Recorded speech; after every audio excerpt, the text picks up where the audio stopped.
Brother Ryan and I, and just give you all an update on where we are as a church family. I know we've had some folks that have had questions about, when we're getting together and when we're doing certain things, and we really just just from talking to some of our staff and some of our leaders and teachers, felt like this would be helpful to give just a general update for you guys. So a lot of this will be information that you maybe already know or have caught at the end of our worship services, but we're trying to make just a quick couple of minute video dedicated to giving you information about when we will be doing things this fall. So we've got things that we typically do, like a trunk or treat, a Thanksgiving meal, Christmas cantata, and some of that's changing, some of that's staying the same. So the first thing we want to make sure you know is that we are open for services on Sunday morning for our 10:15 service. We ask that you not be here any earlier than 9:45, and on our Wednesday nights as well at 6:30. Our kids are meeting over in the gym. We ask you come through the gym doors there. We've got temperature thermometers there. We've got masks there. And so we've got all the requirements that are set out for that. Our adults are gathering for prayer meeting in the sanctuary at 6:30 as well. And Brother Ryan and I are in the midst of passing back and forth between knowing God. And so it's going to be, it's been an awesome study so far. I've been so encouraged by it, and we've just been glad to get to lead through that. So Sunday morning, we are back open and gathering. I know that you can't tell necessarily because all you guys see is the screen, but we have people there in person worshiping live. We have pews blocked off, every other pew, at least, if not a little more in some places. We are asking people to come and wear masks just as much as you comfortably can for extended periods of time. We understand everybody needs a break, everybody needs to breathe, but we're trying our best to operate under the mandate that we've received from our government officials asking us to do that. One of the questions we have pretty regularly is, when will Sunday school be back, and why aren't we having Sunday school already? It's a great question, and we've tried to make sure that we come up with a consistent answer for this across the board. And it's based really on what we've been told by those medical professionals who are giving us advice on how to regather together successfully.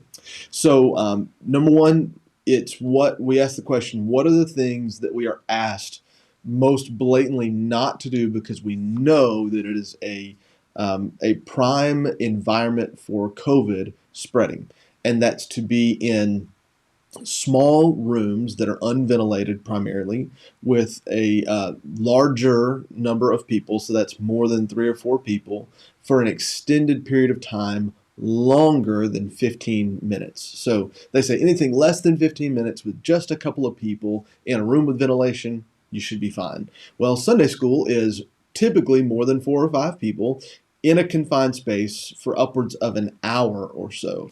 So that we've really targeted as a problem area for our regathering, and why we've not regathered for that yet. But we do have some contingency set up for when that does come. We're still offering Sunday school with Brother Joe and Miss Deborah on Sunday mornings at 9 o'clock on our Facebook page. So you're welcome to jump in and worship with them there for that. They're fantastic teachers, and they do a really good prayer time and keep up with people. So, man, I encourage you to be part of that. They just do a great job, and they do a great job in serving. So we want to affirm you in going and being part of that. A second thing that we want to make sure that we identify when it comes to Sunday school is that we're not giving up on Sunday school. This is not something we're done with forever. We're going to bring Sunday school back just as soon as we're safe to do so, and we're waiting for maybe some vaccine updates or some safety regulation updates to make that happen. But we will have Sunday school again. It's just a matter of time. One of the things that we are doing that we typically do in the fall is a trunk or treat. So our trunk or treat is something we do typically around Halloween. We don't celebrate Halloween. That's not what we're doing. That is not a holiday that we honor as a church body and church family, but we want to capitalize on doing things around that time because people are gathering together, and it makes sense to do so. So we will have our trunk or treat on Wednesday night, the 28th, from 5:30 to 6:45.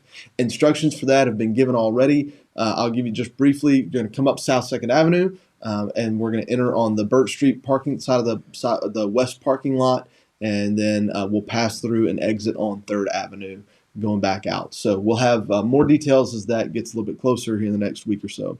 I also wanted to give you an update on choir and some of the things that we do during Christmas time. We're working on a plan for our Thanksgiving supper. We don't want to reveal all the cards on that quite yet, just in case something has to change. But during Christmas time, singing is very, very important, and we want to make sure that we can, if possible, offer that. But we've run into some struggles, so I'll let Brother Ryan explain that. Right. And thank you, Brother Les. Yeah, we made the decision, I guess, a couple months back concerning the Christmas music and the traditional Christmas cantata, Christmas musical that we have had here at Hartford Baptist, and a lot of local churches do.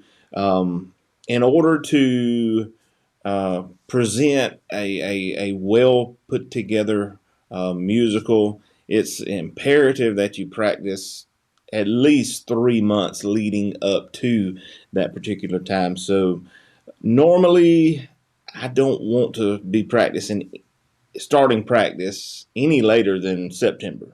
And so when we saw that we were just not going to be able to reassemble together as a choir to prepare a Christmas musical, we decided that we would not have the traditional Christmas cantata this year. And as we move along, it's evident that we're just not going to be able to prepare a lot. So at this time, as far as choir goes, we're looking at kind of reevaluating everything on that after the first of the year, and in the hopes that, as Brother Les mentioned, maybe we will have access to a vaccine. But in the hopes that maybe we can work towards putting together a nice Easter program to celebrate in the springtime, very similar to Sunday school, and maybe even worse in some regards. Choir is the exact opposite of social distancing. You have a group of people together in a small space, and not only are you breathing and talking and whatnot, but you're singing. And when I ask you to sing, I'm asking you to expel large volumes of air out of your lungs. And I just can't, in good conscience, assemble a group of 20 to 30 people and ask them to sing, from the bottom of their hearts at the same time, be potentially harming each other and those in the service. So at this time, we're still holding off on choir.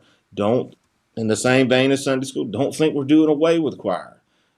We're not never going to have choir again. Nothing like that. As soon as it's safe, we will regather and we will begin to work on stuff together. But we're just simply waiting on that proper time. Yeah, and I can promise you guys, we want that as bad, if not worse, than you do, because for us, this is different than we know how to do ministry in many ways. So, and those are big parts of why we do what we do. We love for people to be together, to worship together, to be in one place, to sing together. It feels half full in many, many ways, not just numerically, but in terms of our heart. And so know that we desperately want that, and it's hard for us to be patient and hold back from pulling the trigger on some of those things too. So pray for us in that we would have wisdom on when to regather in various ways, different ways. We'll try to do an update for you guys again soon as we have more information to share. For today, we love you, we're praying for you, and we hopefully will see you tonight at 6:30 for worship.